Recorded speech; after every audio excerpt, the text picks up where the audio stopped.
안녕하세요. 중졸 검정고시 국어의 박수미입니다. 자, 이번 시간은요, 우리가 문학, 산문문학과 운문문학 정리를 다 하고 비문학까지 봤었고요. 이제는 국어 지식이라고 해서 생활국어에 관련된 전반적인 내용을 볼 겁니다. 우리가 말하고 듣고 쓰고 읽는 4가지 활동 중에 사실 문학이나 비문학 같은 경우는 대부분의 읽기의 활동에 포함이 되고요. 실제 생활에서는 우리 읽는 시간도 많지만 말하고 듣는 시간이 더 많죠. 그래서 말하기 듣기 부분을 하나로 묶어서 이번 시간에 정리를 하고요. 이 다음 시간에는 쓰기 부분을 하나서 묶어서 정리를 할 겁니다. 그리고 그 다음 시간부터 정리할 내용은 우리가 흔히 말하는 문법이라고 하는 부분인데요. 영어에서 우리가 남의 나라 말을 공부를 할 때는 문법이다라고 하면 반드시 암기를 하고 반드시 알아야 될 부분으로 알고 있으면서도 정작 국어는 우리나라 사람들이 사용하는 모국어다 보니까 문법을 굳이 알 필요가 있어라고 생각을 하기 쉬운데요. 기본적으로 우리나라 사람들은요, 우리 말을 모국어로 사용을 하고 있기 때문에 문법에 대한 기초적인 지식을 배운 것은 아니지만 그 문법 체계에 맞게 대부분 언어 활동을 하고 있습니다. 그렇다면 내가 하고 있는 언어 활동이 어떤 문법에 근거해서 발음을 하고 말을 하고 문장을 만들고 있는지 정도는 알고 사용을 하는 것이 더 올바른 언어 생활의 시작이다라는 의미에서 문법 정리를 할 거고요. 일단 그 첫 번째 말하기, 듣기에 해당되는 영역 지금부터 정리하겠습니다. 자, 일단 말하기, 듣기를 묶어가지고 정리를 할 건데요. 우선 말하기라고 하는 건 자신의 생각을 정리하여 말로 표현하는 활동입니다. 음성 언어, 문자 언어 중에서 구분을 하자고 보면 음성 언어에 해당이 되겠죠. 자, 듣기라고 하는 것은 다른 사람의 말을 정리해서 자신의 것으로 정리하여 이해하는 활동이라고 나와 있는데 이 듣기도 역시 음성 언어를 통해서 하는 활동입니다. 자, 듣기에서 우리가 조금 유의해서 봐야 될 내용이 뭐냐면 평소 우리가 말한다라고 하는 건 내 생각을 정리해서 말로 표현하는 활동이라는 것에 별 이유를 두지 않는데 듣기 같은 경우는 보통 우리가 귀를 열어놓고 남의 말을 듣기만 하는 것을 듣기라고 한다면 국어에서 말하는 듣기라는 건 조금 더 폭이 넓어집니다. 다른 사람의 말을 이해하는 활동을 보통 우리는 듣기라고 얘기하지만 이 부분이 포함되는 거죠. 다른 사람의 말을 들을 때 그대로 듣는 게 아니라 내 나름대로 요점 정리를 한다거나 아니면 짤막하게 요약을 한다거나 그런 식으로 정리를 한 다음에 내 것으로 정리해서 이해하는 활동입니다. 여기서 말하는 내 것으로 정리한다라는 의미는 상대방의 말을 듣더라도 나의 감정 상태, 상대의 상황에 따라서 이 말을 그대로 받아들이는 것이 아니라 비판할 점은 비판을 하고 내가 뭔가 고쳐야 될 점이 있다면 내 나름대로 고치고 판단을 하는 여러 가지 활동들을 듣기라고 얘기를 합니다. 자, 그럼 말하기와 듣기의 특성을 보도록 하겠습니다. 일단은 소리로 생각과 감정을 전하는 음성 언어에 속합니다. 그럼 음성 언어가 아닌 것에 해당하는 거는 문자 언어겠죠. 이 문자 언어를 구분을 해볼게요. 문자 언어로 이루어지는 활동은 읽기와 쓰기가 되겠죠. 그 다음 두 번째, 문제를 해결하는 과정이다라는 얘기 나옵니다. 보통 우리가 말을 하는 이유가 내가 원하는 것을 상대방에게 요구하기 위해서라던가 나의 생각을 밝히기 위해서거나 남이 내게 물어본 것에 대한 답변을 하거나 아니면 내가 하는 생각을 혼자 중얼거리거나 이 모든 활동들은요, 의미 없는 활동들이 아니라 어떠한 문제를 해결하기 위해서 말을 하고 듣는 과정이라는 거죠. 그래서 문제를 해결하는 과정이다라고 얘기하고요. 말하는 이와 듣는 이의 무엇을 통해 이루어지냐면 협동을 통해 이루어집니다. 여기서 가장 조심하셔야 될 게 뭐냐면 보통은 말을 하는 사람들은 자신이 할 말의 종류나 말의 내용들을 중요하게 생각을 하죠. 그러나 내용이나 종류나 이런 것보다 더 중요하게 생각을 해야 되는 것이 뭐냐면 말을 하는 사람보다 듣는 사람의 입장, 듣는 사람의 기분이나 감정 상태, 상황 등을 고려해야 한다. 이게 가장 중요한 겁니다. 왜냐하면 말을 한다는 것이 듣는 사람이 없다면 말을 하는 것에 의미가 없거든요. 따라서 말을 할 때는 가장 먼저 해결해야 될 것이 주제, 내가 어떤 이야기를 할 것인지 주제 정리하는 것도 가장 먼저 해야 할 일이지만 주제하고 동시에 생각을 해야 되는 것이 이 이야기를 들을 사람들의 연령대, 지식 수준, 배경 지식 아니면 나이, 성별, 상황, 처지, 감정 상태 이런 것들을 고려해서 말을 해야 한다. 이게 가장 먼저 생각을 하셔야 될 일입니다. 그래서 말하기와 듣기는 아주 여러 가지 상황을 고려해서 이야기가 진행이 된다라고 보시면 되겠죠. 자, 이제 그냥 말하기와 듣기라고 하기보다 우리 7차 개정 교과서에 나와 있는 내용들 중에서 다양한 말하기와 듣기의 방법들이 있습니다. 뭐 토의하기, 토론하기, 뭐 협의하기, 건의하기 여러 가지들이 있을 수 있는데 그 중에 건의하기를 먼저 좀 보도록 할게요. 사실 이 건의하기라는 건 우리가 비문학에서 건의문이라고 하는 글로 따로 공부를 한 적이 있습니다. 기억하시죠? 건의문이라고 하는 건 내가 건의하고자 하는 내용을 글로 표현한 거다라고 한다면요. 건의하기라고 하는 건 실제로 내가 손을 들어서 내가 원하는 바를 자신의 입을 통해서 말로 표현하는 것을 건의하기라고 하겠죠. 일단 내용 자체는 건의문이나 건의하기나 동일할 수밖에 없습니다. 왜냐하면 들어가는 내용이 똑같으니까. 단 표현의 방법이 건의문은 문자 언어를 사용하는 거다라고 본다면 건의하기는 음성 언어를 사용하는 말하기다라는 점에서 차이가 있겠죠. 또 하나 차이점을 보자면 건의문 같은 경우는 읽는 사람들을 고려해서 쓴다라고 본다면 건의하기는 듣는 사람의 상황을 고려해서 말을 한다라는 것 정도의 차이가 있겠습니다. 자, 뜻이라고 하는 건 건의하기의 뜻, 공공의 목적을 위해서 개인이나 단체가 의견을 내놓고 설득하는 말하기. 상대방이 어떠한 행동의 변화를 줬으면 좋겠다라고 하는 거죠. 설득을 한다는 건 자신의 주장을 펼친다라는 거고요. 이러한 주장을 펼칠 때 반드시 근거가 제시돼야 됩니다. 그리고 가장 중요한 거, 공공의 목적을 위한 말하기여야 돼요. 이걸 다른 말로 우리가 공익성이라고 얘기하죠. 건의를 한다고 했을 때 나 혼자만에게 도움이 되는 그러한 내용을 건의하는 건 별 의미가 없습니다. 받아들여지지도 않을 거고요. 모든 사람들에게, 다수의 사람들에게 이익이 될 수 있는 문제점에 대해서 꼬집고 그것의 문제 원인을 찾고 해결의 방안을 찾는 것이 바로 건의하기입니다. 건의할 때 고려할 점 보도록 할게요. 말하는 사람보다 더 중요한 게 이거죠. 듣는 이입니다. 듣는 이의 나이, 성별, 관심사, 직업, 상황 등을 고려하여 말한다. 자, 이런 것들이 왜 필요하냐면 한번 보도록 할게요. 나이 같은 경우에 듣는 사람의 나이가 나보다 훨씬 더 나이가 많거나 아니면 어르신이거나 그렇다면 내가 말을 할 때도 예의를 갖추고 격식을 갖춰서 조금 더 순화된 단어들, 어려운 단어들을 섞어서 써도 상관이 없겠지만 만약에 이 건의하는 대상이 나와 비슷한 나이 또래의 친구들이거나 아니면 조금 더 어린 친구들에게 건의를 하는 내용이라면요. 표현을 좀 더 쉽게 표현을 하거나 문장을 길게 얘기하지 않고 간단하게 얘기하거나 주제 자체가 너무 복잡한 주제가 아닌 이 어린 친구들도 충분히 공감하고 이해할 수 있을 만한 그런 내용을 건의를 하게 되겠죠. 따라서 듣는 이의 나이가 어떤가, 몇 살인가에 따라서 건의의 내용도 바뀔 수 있지만 건의하는 말의 표현 방법도 바뀔 수가 있습니다. 자, 성별도 마찬가지죠. 남자, 여자 간에 뭔가 민감한 문제들이 있을 수 있기 때문에 성별에 따라서 주어지는 주제 같은 것들이 살짝 달라질 수도 있을 거고요. 관심사나 직업 상황들도 마찬가지입니다. 거기에 이 상황이라고 하는 거는 뭐 처지라던가 감정이라던가 이런 것들이 포함되겠죠. 두 번째, 격식과 예의를 갖추어서 말을 해야죠. 일단 격식과 예의라고 하면 보통은 나보다 나이 많은 사람에게만 갖추는 것이다 라고 생각하기 쉬운데 그건 아니고요. 나이가 어린 사람에게 건의를 한다고 하더라도 이 건의의 내용 자체가 공공의 목적을 위해서 상대방을 설득하는 과정이기 때문에 개인적으로 내가 너에게 어떻게 해줬으면 좋겠어 라고 하는 건 그냥 요청하는 거고요. 나 개인이 다수의 어떤 문제를 해결하기 위해서 어떤 말을 하는 거라면 비공식적인 말하기가 아니라 공식적인 말하기가 됩니다. 따라서 나이가 비슷한 때거나 아니면 나보다 어린 상대방, 듣는 사람이라고 할지라도 격식은 갖추어서 이야기를 해주셔야 됩니다. 세 번째, 건의 대상에 따라 설득 전략을 달리하여 말한다.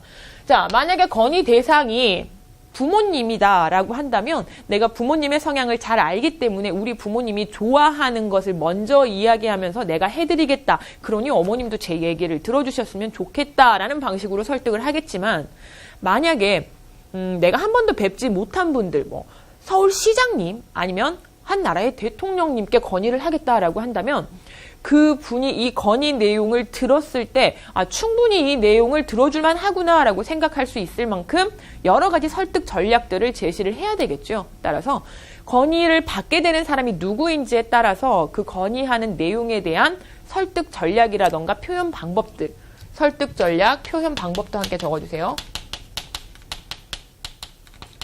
이런 것들을 달리하여 말을 하셔야 됩니다. 이게 바로 올바른 건의하기라고 보시면 되겠고요.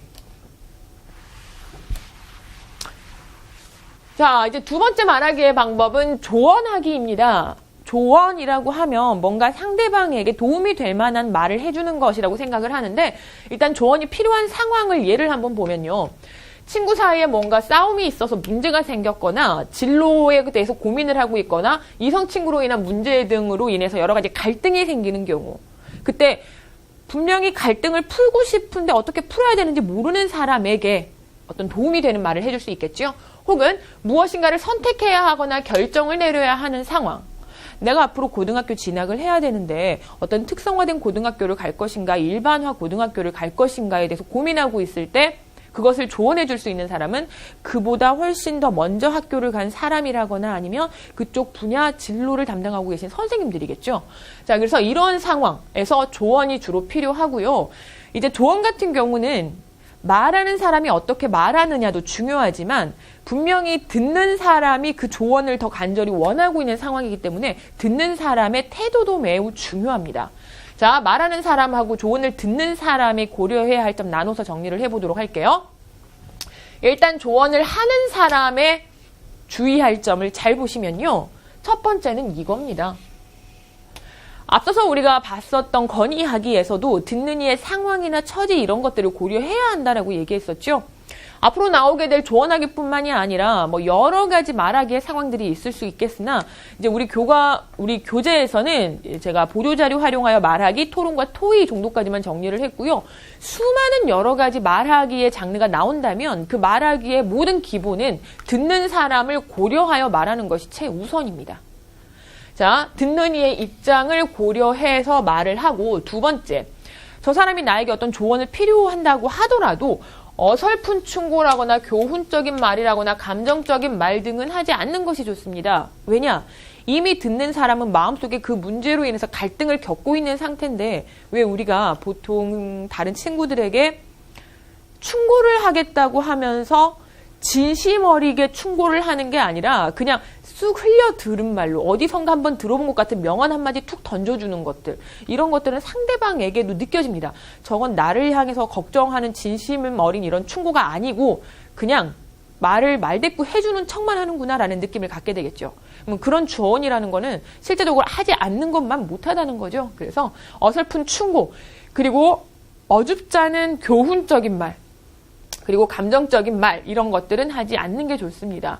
그렇다면 어떤 조언이 좋은가라고 봤을 때 보통은요, 이 조언에 대해서, 이 갈등에 대해서 조언을 해줄 수 있는 사람은 그것에 대한 전문적인 지식이 있거나 혹은 그와 비슷한 경험을 겪었던 사람이라면 조언을 하는데 조금 더 도움이 될 수 있겠죠. 그래서 보통은 너와 함께 나도 같은 고민을 했었던 적이 있다면 그 고민에 대해서 내가 어떻게 판단을 내렸고 지금 결과가 어떠한지 그런 것들을 자기의 경험담을 솔직하게 얘기해 주는 것도 좋은 조언의 방법이라고 볼 수 있겠고요. 상대방의 상황에 맞게 조언을 해야 한다라고 나오죠. 상대방이 지금 필요로 하는 게 조언인지 위로인지 잘 살펴서 어떤 것을 우선적으로 해야 될지 상황에 맞춰서 한번 조언을 해주시면 되겠습니다. 자, 이제 조언을 하는 사람만 조심할 게 아니라 듣는 사람도 조심을 해야 하는데, 첫 번째, 조언을 해주는 사람의 이야기를 매우 진지하게 들을 필요가 있겠지요. 보통 이렇게 조언을 해준다라고 할 때 팔짱을 끼고 들으면서 그럼 너는 뭐 얼마나 잘났냐? 이런 식으로 조언을 듣게 되면요, 조언을 해주는 사람도 마음이 상하게 되겠지만 조언을 듣는 사람도 역시 그 조언의 핵심을 제대로 찾아내지 못하기 때문에 두 사람 사이에 조언이라고 하는 말하기의 목적이 제대로 이루어지지 않게 되는 겁니다. 우리가 말하고 듣는 과정의 목적은요, 그 두 사람이 어떤 문제점을 해결하기 위한 건데, 조언이라고 하는 건 어떤 한 사람이 가지고 있는 갈등을 해결하기 위해서 조언을 해주는 건데, 갈등을 해결하지 못한다면 의미 없는 조언이 되겠죠. 그 다음, 조언하는 사람을, 조언이 듣는 사람이 일단 신뢰를 하셔야 됩니다. 저 같은 경우는요, 지금 뭐 고등학생들 같은 경우 오프라인에서 수업을 할 때 학교 진로 문제라던가 아니면 앞으로의 직업 선택에 있어서 질의응답들을 되게 많이 하는 편인데 그럴 때 제가 겪었던 경험담이라던가 아니면 그간에 봤던 수많은 학생들의 경험담을 이야기를 해주면서 이러이러한 예도 있었고 이런 경우에 이런 식으로 정리가 되더라. 결과가 이렇게 되고 진로가 어떻게 되더라 라고 설명을 해줄 때요.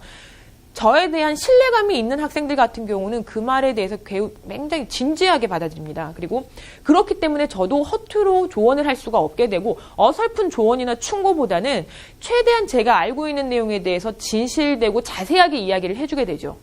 근데 조언을 바라는 상대방이 일단 제 말에 대해서 신뢰를 하지 않는 듯한 모습을 가지고 그 내용 혹시 알고 계세요? 뭐 아시는 거 있으면 좀 얘기해 주세요. 이 정도로 조언을 바란다라고 하면 일단 나를 신뢰하지 않는 사람에게는 저도 제가 알고 있는 모든 것을 털어놓기가 어렵게 되겠죠. 조언이라고 하는 거는 반드시 해답을 알려준다는 것만 포함되는 게 아니라 내가 알고 있는 나의 경험담, 나의 실수담도 함께 털어주면서 상대방에게 신뢰감을 보통 주기 때문에 상대방을 신뢰하지 않으면 조언하는 사람을 신뢰하지 않게 되면 그때는 또 조언이 원활하게 이루어질 수가 없게 됩니다. 어쨌든 조언도 역시 말하는 사람과 듣는 사람의 협동하는 작업이고 말하는 사람은 듣는 사람을 고려하되 듣는 사람도 말하는 사람을 신뢰해야 한다. 이 정도 기본을 알아두시면 되겠고요. 자, 세 번째입니다. 이 세 번째 내용은 앞으로 시대가 지나가면 지나갈수록 말하기 듣기 과정에서 굉장히 많이 제시될 내용입니다. 보조자료 활용하여 말하기입니다.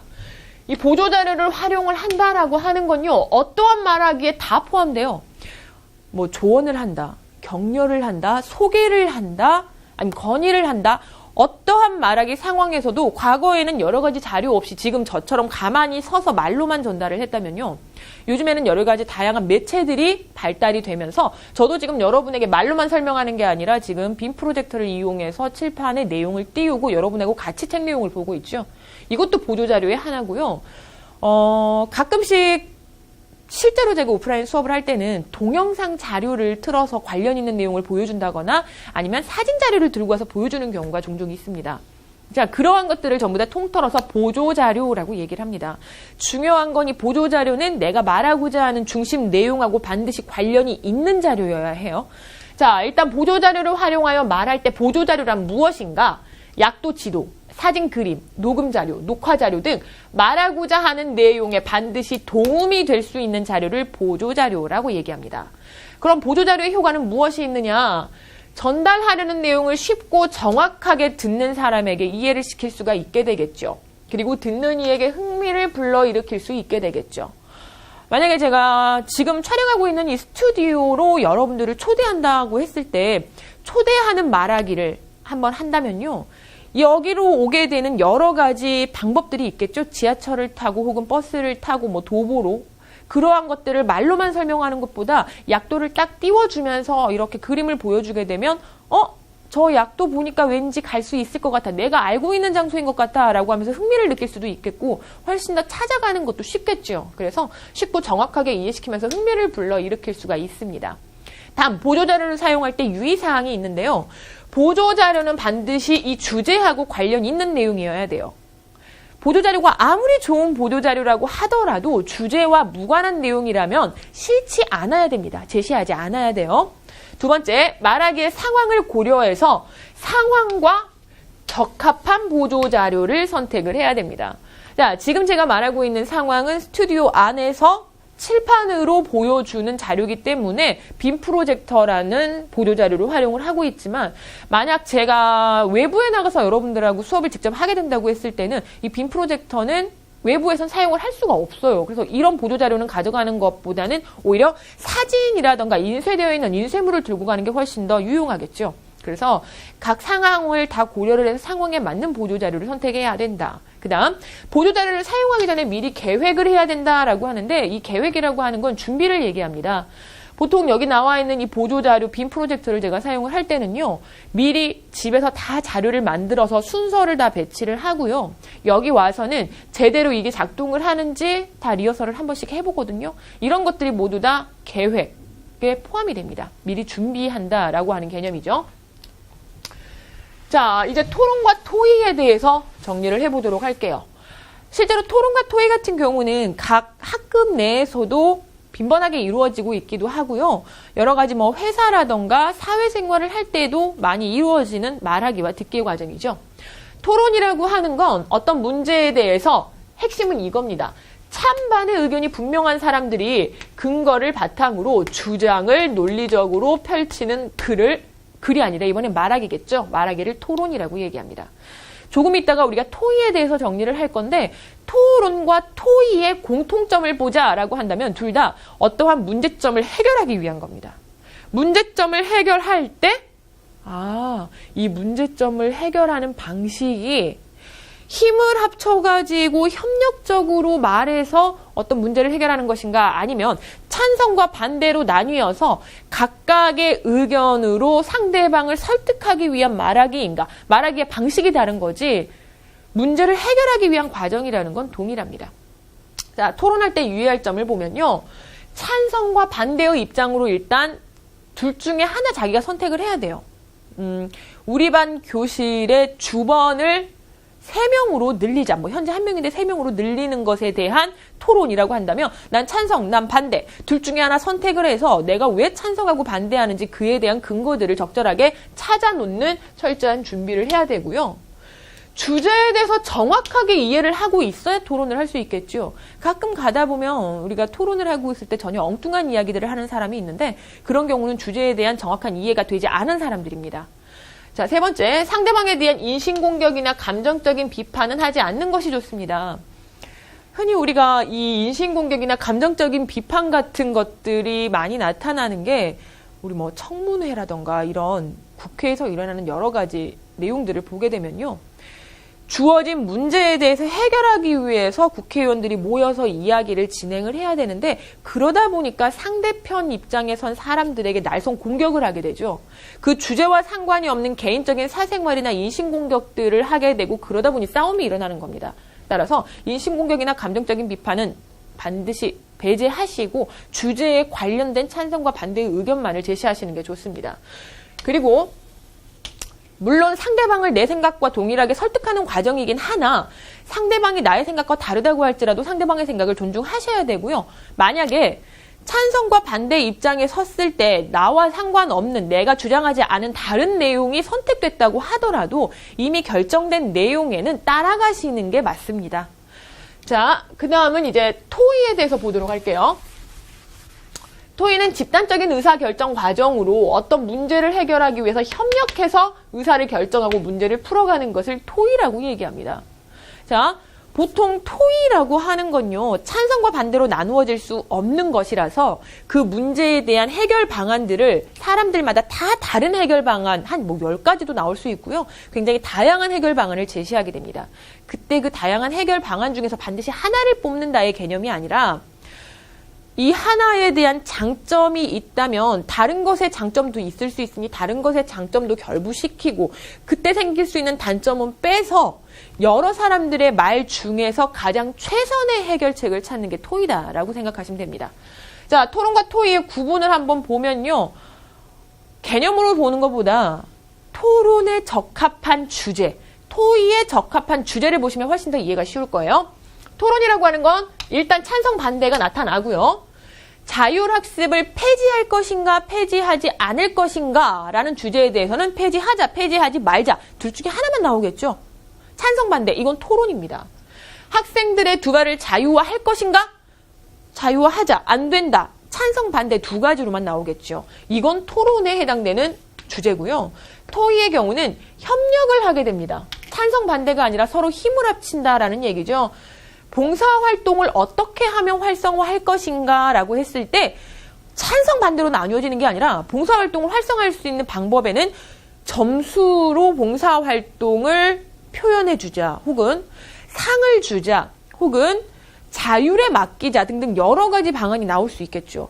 그중에 괜찮은 방안들을 새로이 만들어가지고 문제 해결 방안으로 제시하는 거. 이게 바로 토의에 적합한 주제고요. 음식물 쓰레기를 줄이려면 어떻게 해야 할 것인가? 음식물 쓰레기를 많이 버리는 반들을 체크해서 매달 여기에 적어놓자.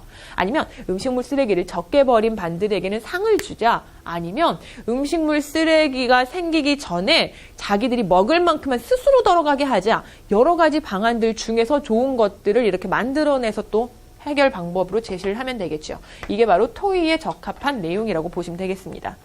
자, 이렇게 오늘은요, 말하기와 듣기와 관련된 내용에 대해서 개념 정리를 해봤고요. 다음 시간에는 쓰기에 관련된 내용 개념 정리 들어가도록 하겠습니다. 자, 다음 시간에 뵙겠습니다. 고생 많으셨습니다. 안녕히 계세요.